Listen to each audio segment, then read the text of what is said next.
welcome to the show. Today I have two great guests, Ronnie Littlewood, who is bringing couples back into sexual retreats to help them just get connected again, and my second guest, Deb McLachlin, who's spent over 35 years helping couples get back in desire sex. You're not going to want to miss this.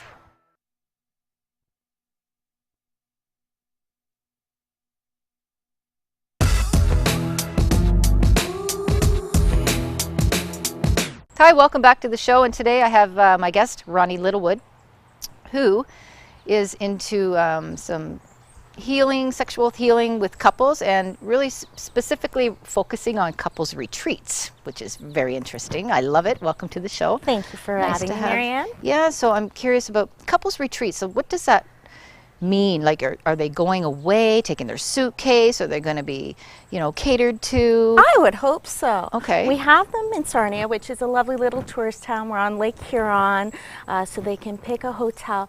But really, it's about connecting with each other, right? Okay. It's 2 intensive days where you're talking about, communication. It's about cognition. It's about connecting emotionally, Right. and it's about connecting sexually, Right. and really bringing the 3 together. Right, like a triangle. Absolutely. To keep everything moving. Do you find that mostly it's sexually oriented, like the workshops and the segments and just the things that you have them take place in? I think a lot of it comes down to communication, because if you can't talk about sex, how are you going to have sex? And let me tell you, people do not know how to talk about sex. Not your Even average couples? couple, married, right? It's still an area where at least the couples who come to see me in my clinic, it's still a struggle for them. Really? They can scream about parenting and bills, right? Mm-hmm. But to describe what you like sexually, Nobody they withdraw. knows. They don't know how to do. They don't know how to ask for what they want I in know. the bedroom. It's hard. It's hard. And Wow. it's not something that's new. I mean, if you go back to the 1970s with Masters and Johnston, Yep. who were like the founders of sex therapy, Right. even they started with like a simple sexual experiment where you had a receiver and a giver in massages, right? And the receiver has to tell the giver where to touch them and if they like it and if they don't. Very basic stuff, but it's really teaching people about how to ask for what they want. Well, that was basically an experiment with women, particularly, because most women were not getting what they wanted in the bedroom. The partners didn't know how to please them. One of the things that we explore in retreats is around sex drives, because it is such a sad thing when you have a couple who are, they're together, emotionally they're connected, cognitively, but they have different sex drives, right? A lot of times it's women, but we're seeing men more and more who have one partner has high sex drive, one partner has low sex drive. And let me tell you something, low sex drive people, okay? You are the one who controls all the sex in the relationship. There is some myth out there, Marianne, that says that we need to have desire before arousal, before orgasm. And that somehow if they don't magically have the desire, then they're non-sexual. And that's not true, right? We have to engage in the act of arousal to feel that desire. And it's really teaching people that, because you're not going to find that in Cosmo. So how do you teach arousal? That's a good question. Part of it's about, it really goes back to almost like cognitive behavior therapy. It's about anxiety tolerance. It's about teaching people that it's okay to feel uncomfortable initially. Right. Plus, sometimes I'll work with women and I'll get them to do self-validating statements. I want you to wake up in the morning and say, I am a beautiful sexual woman. Or, sometimes you have like Validate. family of origin issues. Like, we grow up, sex is bad, sex is dirty, sex is blah, blah, blah. If you're a girl and you like sex, you're a slut, and all this other garbage, right? And so teaching people to say, I can have a healthy sexual relationship. I can enjoy sex without feeling guilty. And really, it sounds simple, but getting people to say that first thing in the morning, they have a list of 5 to 6 statements that they draft themselves, can boost their self-esteem.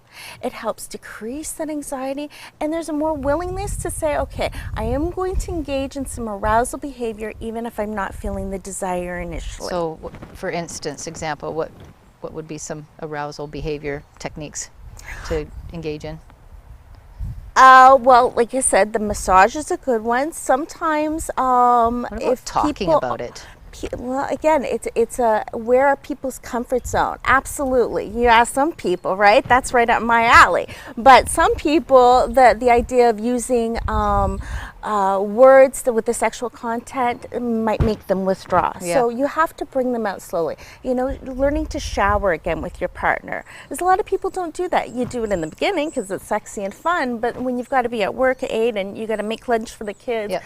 Somehow sexy showers falls to the last of the Well, list. we're structured in time again, and do you bring couples back into a place where they can make time to be intimate and aroused together? I think that's really important. One of the things that we do in the retreats is you have to make a map Okay. of all of the things that you enjoy to do socially, including in sexual, being sexual with each other is part of that list. Right. Everything from 5 minutes to half an hour to an hour, and they do it together. Okay. And then it's a bucket list. So it's just, And nothing's better in this world than a sexual bucket list. Let's face it. well, so that's interesting that you say that. I'm going to have to start making my own bucket A list. sexual bucket list. Huh. You heard it first here. Interesting. So the first, so it's just a 2-day 2-day retreat. starter.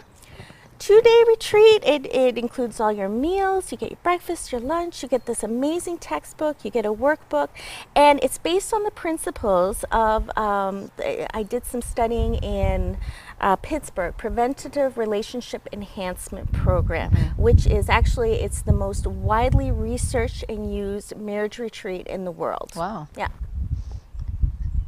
It's it's a great opportunity. I think so. The success rate of people coming in, let's say, where were they in the beginning, and going through the 2-day? Do you give them homework to take home Well, I have a sexy. so they can keep up? Is yes. it a maintenance kind of? Absolutely. thing? I would say, people get stuck in that 5 to 7 year part where you're raising kids and life is difficult, and it's a great time to get away. Yeah. Because during the day, you're learning, you're practicing your new communication techniques, we're teaching you all about hidden issues and conflict, but at night, How do you get those issues out? Hidden issues are, you got to dig deep to get those you out. do, and we have to talk about sexual power, hidden issues. control, some sexual, some other stuff. But you know what the old saying is, Marianne, that if sex is great, it's 20%. If it's not great, it's 80%, Right. right? And so it depends on just where the couple is. Right. But my hope is that we encourage a date night, right, Okay. on the Saturday night, because when you go away to a hotel, it should be about gourmet sex. Yeah, for it sure. should be about sexual feasting, and I don't think that enough couples really engage in that. I mean, there's this idea that we can go off and have a honeymoon and it's socially appropriate to have crazy awesome sex for 2 weeks, but then we never ever bring up that, like, there's no notion of going away for a sexual holiday past our honeymoon. So is this like a reminder for couples? Because it was there initially? Is this just kind of adding the nutrients or the vitamins back into the diet, Absolutely. the sexual diet, so that they can get back on track? How often should couples do retreat? Some people do it once a year. Yeah. Some people do it once every 5 or But 10 you years. would recommend that to be sort of like, I would say every 3 years would be a good time to go to get that injection. But just in terms of going off on your own, I think every couple should go away at least twice a year, even for just a night, Right. to get away from the kids and to have that feasting. do you think that, okay, so going to your workshop and your retreats and having that 2-day experience, and for them to take that home and remember that, should they bounce back in to have the mentor again, or do you think that you're sending them away with strong enough tools to be able to maintain and repair? I think that there is enough tools for your average couple. Right. Now, if the couple is, on the brink of divorce, they might want to do some one-on-one work with a therapist, just to kind of weed out those issues that might be planking them. I kind of liken it to a car, right? You get a brand new car and we play and we wax with it, but then we leave it alone.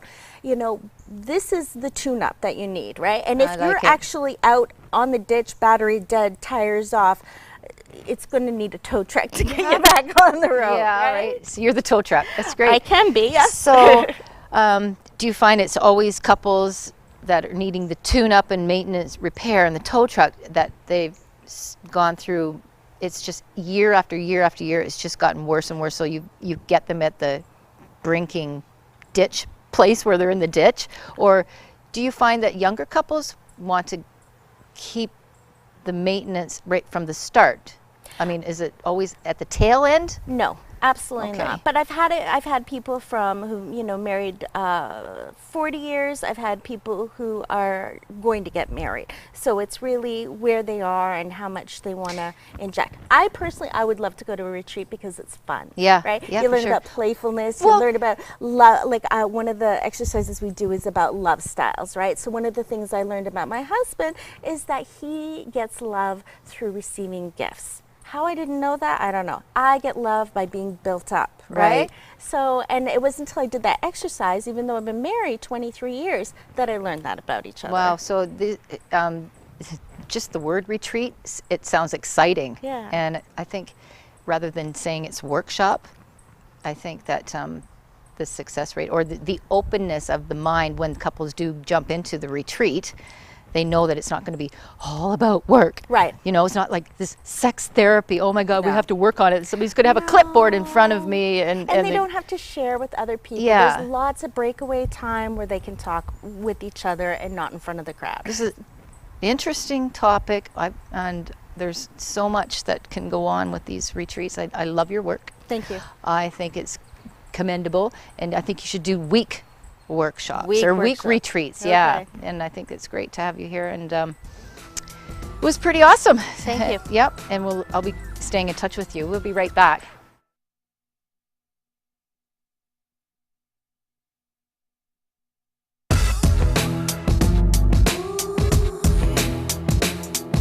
Hi, welcome back to the show, and my guest today, Deb McLachlin, who has spent about 35 or more years in, desire therapy work with couples and singles, and that's like a friggin' marriage. Deb, welcome to the show, and Well, that's a thank you. great dedication. So your therapy work, And therapy work, not necessarily in sex therapy all of those years, well, but there's elements to sexuality. So, I mean, Yes. desire's one of them. I mean, arousal's another. I mean, so your focus and our topic today is desire. So what exactly do we mean by desire? And we can desire sex, we can desire chocolate, we can desire Yes. anything. well, they distinguish desire from arousal, and desire is the positive anticipation of sex, and it's a longing for some sexual intimacy. And what enhances a sexual desire is things like trust, respect for the partner, admiration for the partner. Now these sound basic, but sometimes there are other problems that get in the way of this. But even playfulness, being creative, being flexible. And another thing that enhances sexual desire is passion and an experience of passion. It encourages you to want sex again. Right. To experience that and want that intensity. How do we get possible. feeling more passionate about wanting our partner or wanting, Well, sexual desire? Esther made an interesting point, saying that lovemaking for the next sexual event starts after the last orgasm, so that desire is a continuous process, a continuous building process. Right. And they often say it starts in the kitchen or anywhere. Well, yeah, you cook naked. Okay. I would desire to my partner if they're standing there naked, Okay. And passion itself in the situation is sort of where one person is acting on, has the freedom and feels that they can trust and surrender to the other and be vulnerable with the other enough to demonstrate a strong, forceful feeling. And then it's an interpersonal thing. The other person picks it up and responds, and it becomes a building and enhancement that is an exchange. So can you Really. desire someone, let's say if you just met them? Absolutely, I think so. And Sexually? You can desire someone? sexually, I think so. And in fact, desire may be more enhanced by the absence of baggage about expectations and so on. Right. Now, at the same time, emotional intimacy is important for desire. Yes. And for intimacy, we need love and compassion and understanding. I mean, I can desire without having that I don't want the emotional connection. And I think that's more of just of a raw Yes. desire for sex. Sure. And often in desiring someone and someone you just met, the drawback might be that there aren't discussions and there's not a choice made. I saw on elephantjournal.com that they talked about, there was a piece about the choices, that love is a choice. Right. And they made all, mentioned all these points for choices. One of the points they didn't say was sexual factors, because who prior to initiating a sexual relationship, who goes to discussing things like, what are your sexual preferences? Would you agree to use a condom? And would you agree to do STI testing and tell the other one about them? Right. And test at 6 and 12 months and use a condom through that time. And what are your sexual preferences? Can you lose desire with your partner if you've had it before? Like what kind of hindrances or? Well, there are a lot of sexual poisons, and but just before that, I want to say that a primary killer of desire is a bad sexual experience, and lots of people For have sure. them. Oh yeah, lots. And people even have repeated bad experiences with sex, and so that kills desire absolutely. Can you and, get and it back? pain. Yes. Let's say you had a bad experience with one person, and it wasn't based on, or even them, in one relationship. but it wasn't based on them doing something intrusive, but it was just not the right chemistry at the time, so it wasn't desirable for you. Absolutely. Can you bring that back? Yes, you can, and you can work on rebuilding it and deconstructing what went into the difficulties, and then reconstructing how you would like it to be. And and the optimal sexual relationship has intimacy, desire, playfulness, and eroticism, Desire and pleasure. Pleasure is important too. Well, when the body's being touched properly in a non-intrusive way, and you start to feel all those, sexy little energies starting to wake up, that's when you can really start to feel you want desire more than just Sure. the touch. Yeah. You can just stay at that level and just imagine and fantasize about the desire that you're actually wanting to move forward to. Sure, and that you're suggesting that it would build desire to stay at that level. Do you think it's important to stay at that level? Well, it is, in that sometimes we get very performance oriented, Yeah. and we also get very oriented on having intercourse with every sexual event. Right. And it's not necessary to have for passion to have intercourse, and the opposite would be non-demand pleasuring.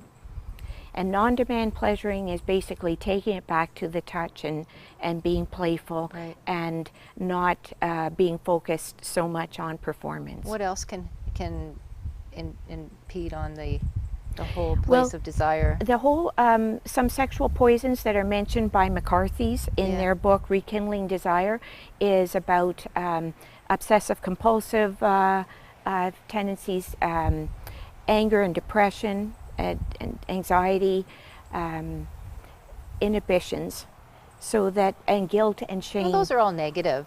The negative places where we get into a habit with that. So, I mean, we have And to stay in that the needs positive. some reprogramming. And the neuroplasticity now is encouraging us to consider programming how we want to think and act, Right. and feel. And so if you believe it, that you can program yourself, you can change behavior, you can change your thinking, and you can practice some alternate models. So how do we reprogram to get rid of that, strip all that away, peel the layers of all that negative? How do we reprogram to get so we stay in desire, so that we are constantly desiring, want to desire our partner, or desire sex with our partner? Yeah, to reprogram, I think that you have to go back to scrape away the negativity of what the negative source is. Right. And to be aware of Identify it. Identify it. And then the next step would be to, what alternate would you like to replace it with? Right. What else would you like there?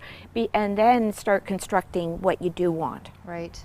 You know, how you do want to interact and feel. Do you work with women, Yes. couples, Yes. just straight men, Yes. individuals, like men and women? Yes. So counseling. in your experience, what do most, I'm really curious about what men particularly want to desire. What, like, do they have a specific thing that they want to learn how to desire their partner, their female partner?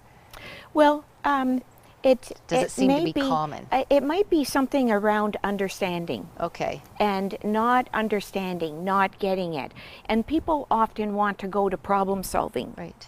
And some people are very keen on, you know, let's jump right to the problem, as opposed to sorting out what is the complaint. I think a lot of people aren't very good at hearing negatives. For example, I don't like it when you touch me there. Right. No, especially men. The men, Yeah. that's an ego thing with them. And so they go to problem solving. Well, you should, you know, this and that. Yeah. And instead, it's important to hear someone out, because if a person is heard Yeah. and they say, you know, how, what, when, where, then they can start on what else it could be. And there's a receptivity to it. So some of my training is about receiving criticism and responding not in a defensive way. Responding receptively to criticism and hearing it, wanting to hear it. What do women mostly desire when you work with them? I think that Sexually. Yeah, sexually. It's all over the board. Really? Yeah, Can't but I narrow think it down. that emotional intimacy is a Really? primary one for women. Really? And it's now, like Terence Real in his New Rules of Marriage book said that the new model for marriage is emotional intimacy. Well, And we're afraid that's of the that, guiding, though, you know? the guiding, and you know, in the past it was companionship that was adequate for Yeah. intimacy. Now it's emotional Desire and passion, those are two great places to really keep sexual spark and energy in a relationship. And you know, a lot of women some women may have hypoactive sexual desire. Yeah. And they are given creams and medication for that, and it's a problem with It's all vaginal hogwash. discomfort. Yeah, no. Okay, well, let's call a spade and let's call it premature penetration. Right, exactly. It's on an interactive basis then. On that note, that's the whole another topic altogether. Deb, it was really great having you on the show. Thank you. So hopefully everyone out there can get more desire in their life sexually with your help. It's great work that you do. Long time Thank you. in the running. Great. Thank you. And we'll be right back.